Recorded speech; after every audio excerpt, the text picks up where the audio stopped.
사무엘상 19장 18절로 24절의 말씀을 가지고 하나님의 영이 임하면 35번째 말씀을 함께 나누고자 합니다. 인생을 살다 보면 자신이 생각하지 못하는 일들을 간혹 만날 때가 있습니다. 그럴 때 우리는 종종 당혹스러워 하곤 하죠. 그런데 다윗이 딱 그러한 상황이었습니다.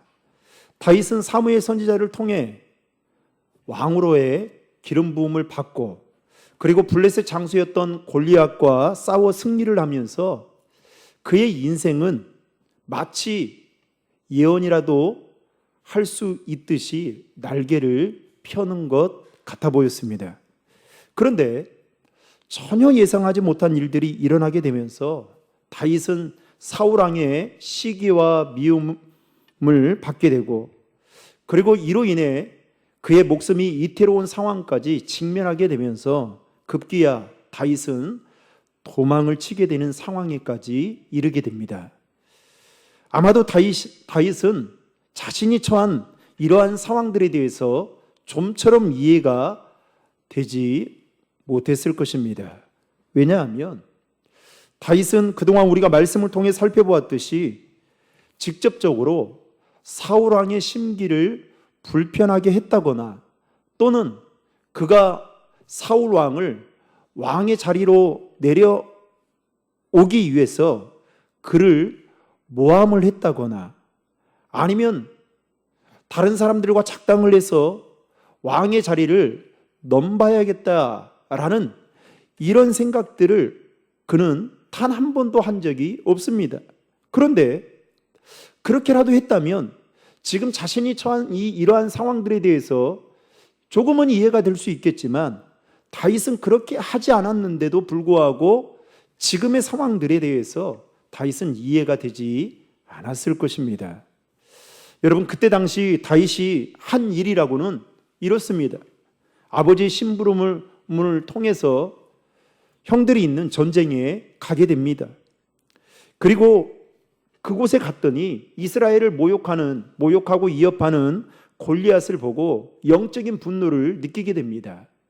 중요한 것은 그 당시에 사울 왕을 비롯한 이스라엘 군사들이 그렇게 많았는데도 불구하고 그 누구도 이 골리앗과 싸우고자 하는 마음들을 갖지 못할 정도로 엄청난 두려움에 사로잡혀 있었습니다. 그런데 다윗이 그러한 모습을 보고 영적인 분노를 느낀 나머지 사울 왕에게 가서 자신이 골리앗과 싸우겠다라고 말하며 허락해달라고 요청합니다.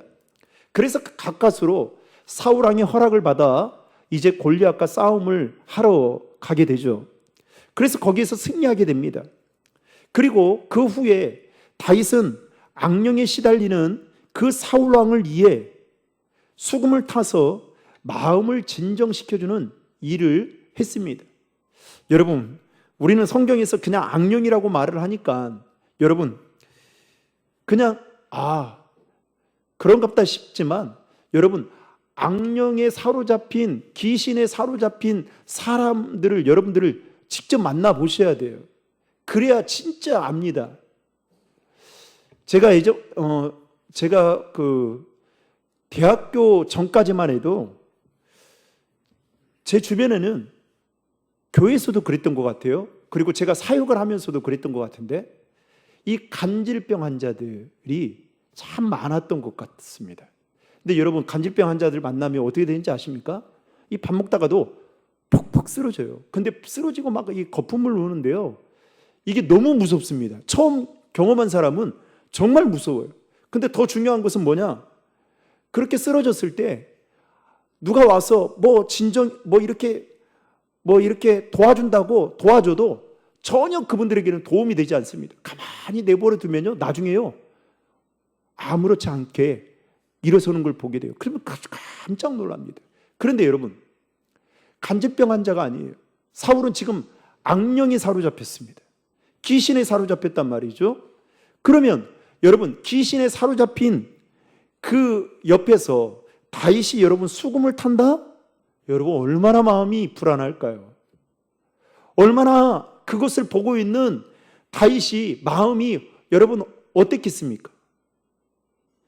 그런데도 불구하고 다윗은 도망가지도 않고 그 사울 왕 옆에서 그가 괴로워할 때마다 수금을 타며 그의 마음을 진정시켜주는 일을 했습니다. 이게 다였습니다. 그런데 사울 왕은 다윗이 했던 이와 같은 행동들은 전혀 생각하지 않고 그의 마음속에 시기와 질투로 가득 찬 나머지 자신이 가지고 있던 단창을 다윗을 향해 던지고, 그것도 부족해서 우리가 지난주에 살펴보았듯이 이제는 노골적으로 다윗을 죽이기 위해 그의 아들 요나단과 그의 밑에 있던 신하들을 시켜 죽이라고 명령할 정도로 사울 왕은 다윗을 죽이려고 혈안이 되어 있던 것을 우리는 그동안 살펴보았습니다. 다윗이 사무엘 선지자로부터 기름 부음을 받은 지 5년의 시간이 흘렀지만 이스라엘 왕이 되기는커녕 도리어 도피 생활을 해야만 하는 신세로 전락하면서 자신의 부모, 자신의 형제, 자신의 아내, 심지어는 자신을 생명처럼 아껴주었던 요나단과도 헤어져야만 하는 아픔과 고통과 애로움의 시간을 그는 처절하게 보내고 있었습니다. 여러분, 지금의 이 다윗의 삶이 무엇으로 해석할 수 있겠습니까? 무엇으로 위로가 될 수 있겠습니까? 그리고 오늘 말씀해 보면 다윗은 자신의 아내 미가엘의 도움으로 죽음의 이 길을 넘겨 이제 사울을 피해서 자신의 집을 떠나 라마에 있는 사무엘을 찾아가게 됩니다. 그리고 다윗은 사무엘에게 사울이 자기에게 행했던 이전의 그 모든 일들, 그리고 지금 자신이 처한 그 형편들을 말하게 됩니다.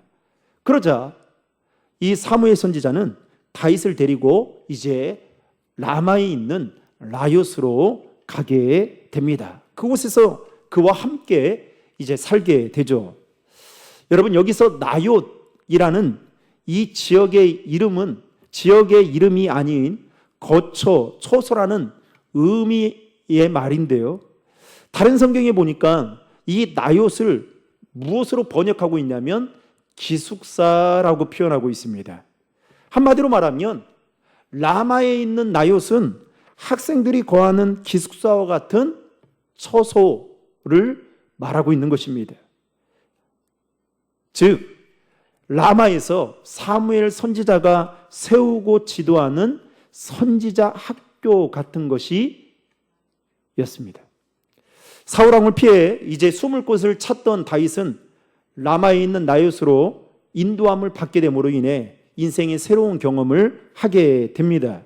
그런데 여러분, 여기에는 하나님의 놀라운 인도하심의 손길이 있었습니다. 다윗은 본래 들에서 양을 치던 목동으로 살다가 순간 자기도 원하지 않았지만 용사가 되어 전쟁의 경험을 쌓게 됩니다. 그런가 하면 사울 왕이 거하는 궁중에서 생활을 하기도 하고, 그리고 지금은 이제 어디에 있습니까? 선지자 생도들이 하나님을 예배하고 교육을 받고 있는 나옅에서 생활을 하고 있습니다. 이처럼 다윗은 들에서 궁중으로, 그리고 궁중에서 나옅으로 옮겨지게 된 그 모든 일련의 과정들을 보면 이것은 우연이 아니라 하나님께서 다윗을 이스라엘의 왕으로 세우시기 위한 일종의 훈련이자 또 그를 왕으로 준비시키기 위한 연단의 과정이었음을 알 수가 있습니다. 여러분, 우리도 인생을 살다 보면 뜻하지 않는 일들을 경험할 때가 있습니다. 중요한 것은 우리 삶에 뜻하지 않는 그 일들을 만날 때에 여러분, 많은 사람들은 힘들어합니다. 많은 사람들은 좀처럼 그 상황들을 빨리 피하고 외면하고 싶어 합니다. 그런데 여러분, 믿음의 사람들은 어찌한지 아십니까? 우리 삶에 뜻하지 않는 그 일들을 만날 때에 그 가운데 하나님의 인도하시는 손길이 있다라는 것을 확신하고 믿음의 눈으로 바라본다라는 것입니다. 바라기는 저와 여러분의 삶 가운데에도 뜻하지 않는 그 일들을 만날 때에 하나님의 인도하시는 손길이 그 가운데 있다라는 그 믿음이 있기를, 그래서 그것을 믿음의 눈으로 바라볼 수 있기를 주님의 이름으로 축원합니다. 그래야 여러분 견딜 수 있어요. 특별히 그 일들을 통해 우리의 믿음을 더 강하게 연단하셔서 믿음의 사람으로 세우고자 하는 하나님의 손길이 그 가운데 있다라는 것을 여러분 절대로 잊어서는 안 됩니다. 그렇게 다윗은 사무엘과 함께 라마에 있는 나요스로 가서 살게 되었는데, 문제는 그곳이 안전하다라고 생각했던 그곳에서 어떠한 사람이 그것을 보고 이제 사울 왕에게 고하게 됩니다. 그러자 사울 왕이 다윗을 잡으려고 오늘 본문에 보면 부하들을 무려 몇 번이나 보내게 되느냐? 3번씩이나 부하들을 보내어서 다윗을 잡아오라고 말을 합니다. 그리고 나중에는 급기야 자신이 직접 다윗이 있는 그곳까지 쫓아가게 되는데, 오늘 첫 번째로 20절 말씀에 보면 사울 왕이 보낸 부하들이 다윗을 잡으러 갈 때에 어떠한 일이 일어난지에 대해서 20절에는 이렇게 기록하고 있습니다. 20절 말씀 3번역으로 같이 읽겠습니다. 사울은 다윗을 잡아오라고 부하들을 보냈다. 그들이 가서 보니 예언자들 한 무리가 사무엘 앞에서 춤추고 소리치며 예언을 하고 있었다. 그 순간 그 부하들에게도 하나님의 영이 내리니 그들을 또 춤추고 소리치며 예언을 하였다. 여러분, 분명히 사울 왕이 자신의 부하들을 다윗을 잡아오라는 그 목적으로 보냈습니다. 그런데 가서 보니 뭐하고 있습니까? 선지자 무리들과 함께 똑같이 춤을 추고 소리치면서 예언을 하고 있는 모습을 보게 된 것입니다. 그런데 그 일들은 언제 일어났다고 말하고 있습니까? 하나님의 영이 내릴 때, 임할 때 일어났다라고 말하고 있습니다. 전혀 생각하지 못한 일이 벌어지게 된 것입니다. 부하들도 생각하지 못했을 뿐만 아니라 사울 왕도 그런 일이 있을 거라고는 전혀 생각하지 못했을 것입니다. 그래서 이것은 이례적인 것이겠지라고 생각해서 사울 왕은 그 소식을 듣고 이제 두 번째 또 다른 부하들을 그곳으로 보내게 됩니다. 여러분 21절의 말씀을 같이 화면을 보고 읽겠습니다. 사람들이 사울에게 이 소식을 알리니 사울이 다른 부하들을 보냈으나 그들도 춤추고 소리치면서 예언을 하는 것이었다. 사울이 다시 3번째로 부하들을 보내니 그들도 마찬가지로 춤추고 소리치면서 예언을 하였다. 여러분, 사울 왕이 다윗을 죽이기 위해서 부하들을 무려 몇 번 보냈습니까? 3번씩이나 보냈는데, 중요한 것은 하나님의 영이 그들에게 임하게 되자 그들도 선지자의 무리들과 함께 예언을 하고 있다라는 것입니다.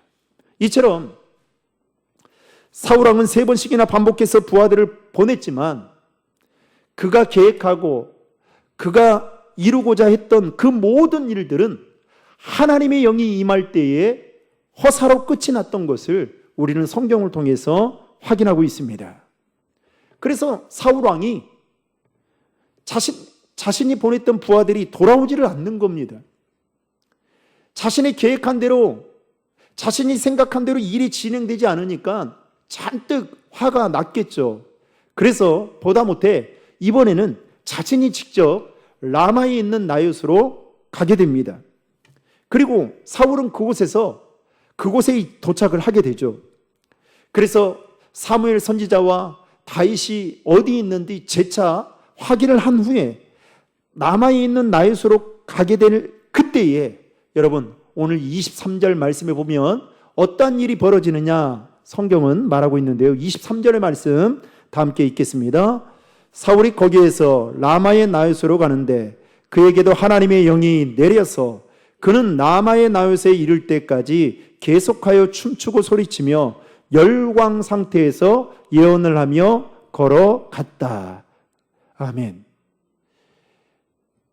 자신의 부하들을 통해서 3번씩이나 보냈는데도 불구하고 자신의 계획대로 되지 않자 이제는 자신이 직접 자신의 손으로 이 모든 문제를 해결해야겠다라고 생각을 하고 이 다윗이 있는 라마의 나요스로 갔는데 여러분 거기에서 어떤 일이 벌어지게 됩니까? 하나님의 영, 즉 성령이 그에게 강하게 임하게 된 것을 보게 됩니다.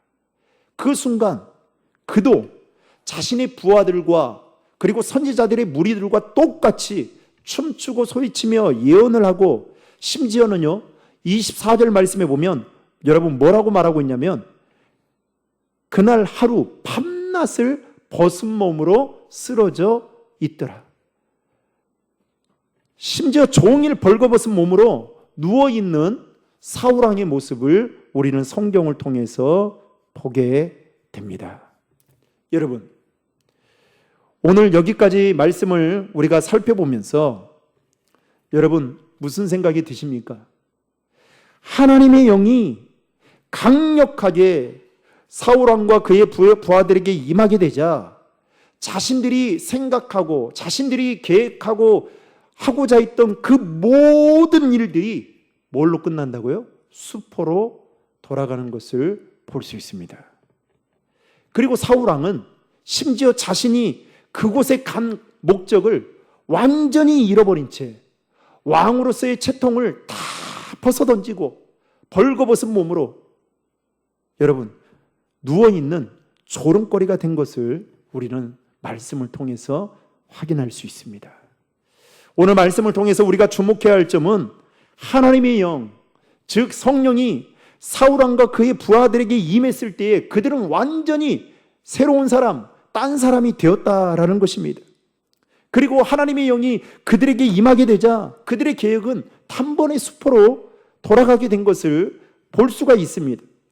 여러분, 오늘 말씀에서 하나님의 영인 성령이 사울왕과 그의 부하들에게 임했던 것은 하나님이 그들에게 은혜를 주시기 위해서가 아니었습니다. 그들의 목적, 잘못된 목적과 계획을 망각하게 함으로 인해서 누구를 보호해 주시려고 했어요? 다윗을 보호해 주시려는 하나님의 큰 계획 속에 이와 같은 일을 하나님은 허락하셨다는 사실을 믿으시길 바랍니다. 그래서 여러분, 교회 안의 일은 그런 것 같아요. 아무리 내가 어떠한 일을 하려고 해도 여러분, 하나님이 그 마음을 만져주지 않으면, 하나님이 그 계획 가운데 함께하지 않으면 절대로 그 일들이 잘 진행되지 않더라고요. 결국 다윗을 보호하기 위해서 우리가 소원하고 우리가 갈망하는 그 하나님의 영인 성령이 그들에게 임했다는 거예요. 이처럼 하나님은 때때로 기이하고 때때로 특별한 방법으로 우리의 삶에 개입하셔서 여러분 도와주시는 분이심을 믿으시길 바랍니다. 다니엘서에 보면 다니엘과 세 친구가 이 느부갓네살 왕에게 절하지 않았다라는 그 이유만으로 사자굴에 던져지게 됩니다. 얼마나 여러분 고민이었을까요? 다니엘과 세 친구는 총명이 있는 자였고 바벨론 포로로 끌려갔지만 그들은 왕의 사랑을 받았던 자들이었습니다. 포로였지만 그 순간만 잘 모면하면 그들은 출세할 수 있는 절호의 기회가 그들에게 주어졌습니다. 그런데 이 다니엘과 세 친구는 느부갓네살 왕이 세운 금신상 앞에 절하지 않습니다. 그래서 결국 사자굴에 던져짐을 당하게 됩니다. 얼마나 여러분 고민이 됐을까요? 그런데 하나님은 여러분 다니엘과 세 친구를 어떻게 하셨느냐? 다니엘서 6장 22절의 말씀을 다 함께 읽겠습니다.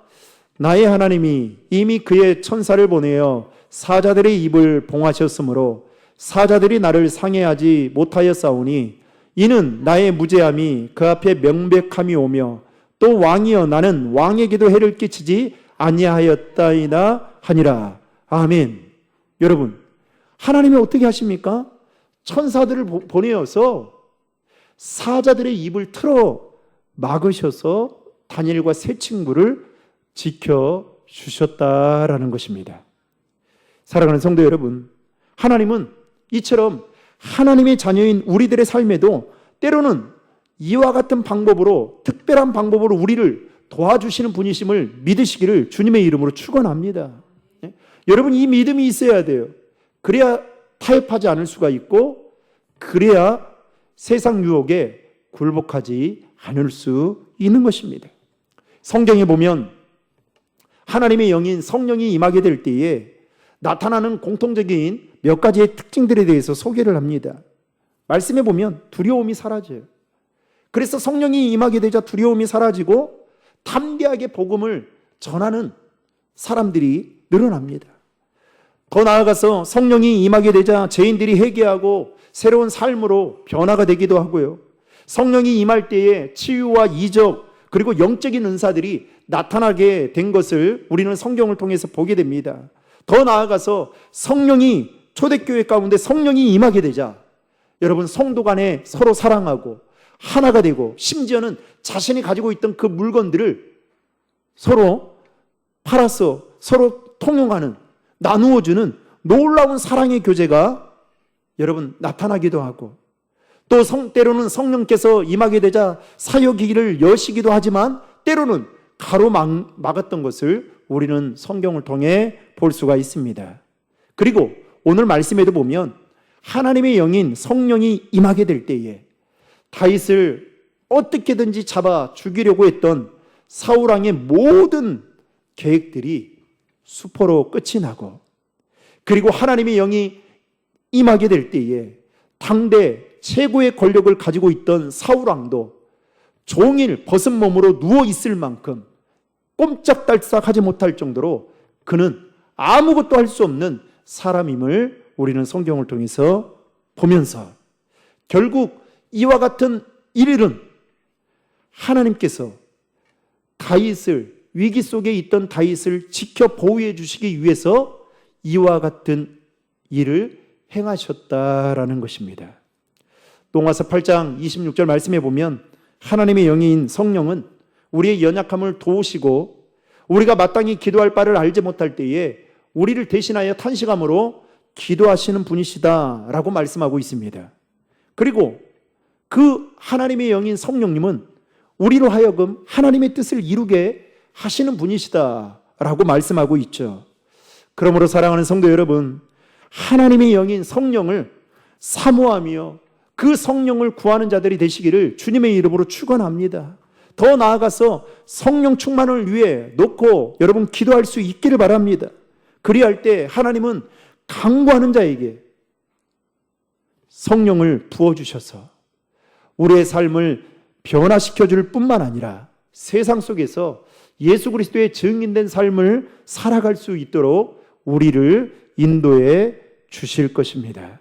바라기는 하나님의 영인 성령이 저와 여러분의 삶 가운데 늘 함께 하심으로 말미암아 저와 여러분들을 통해서 하나님의 나라가 더 아름답게 세워지고 하나님의 일하심이 우리의 삶의 자리 가운데 더 드러남으로 인해서 하나님께 영광 돌리는 저와 여러분 모두가 될 수 있기를, 그리고 우리 교회가 하나님의 영인 성령님과 함께하는 교회가 되기를 주님의 이름으로 축원합니다.